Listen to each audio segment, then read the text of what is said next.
Hello guys, this is a follow-up video on critical points.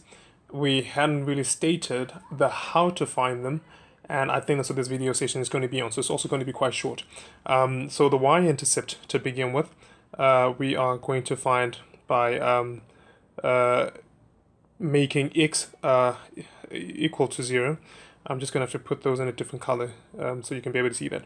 So here we find by making x to be equals to 0 in our equation, and then solving for y, okay. And then the next one, how do we find the x-intercept? So we find this by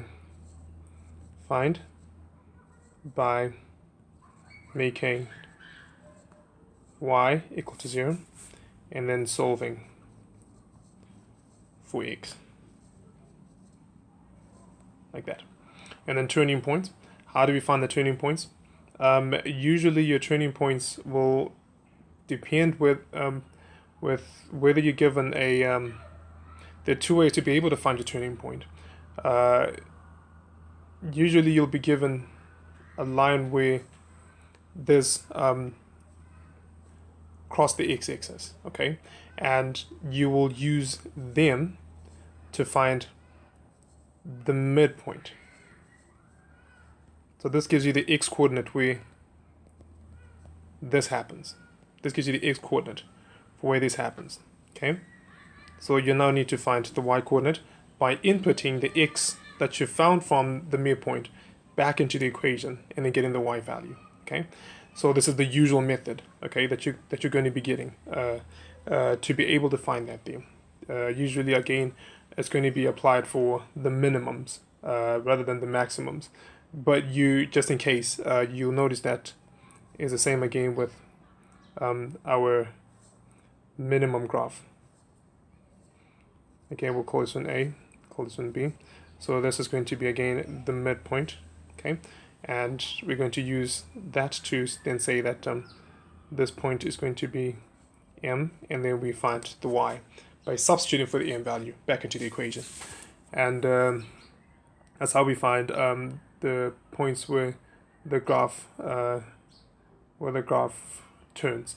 But I hasten to also go back to 2 and say that when you're finding this, especially for the quadratics, you may have to involve a bit of, a bit of factorization there. Not always, but in most cases you may have to involve a bit of factorization there.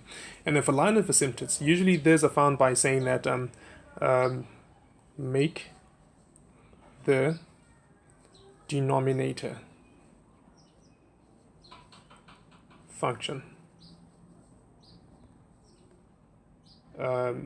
0, then solve for x.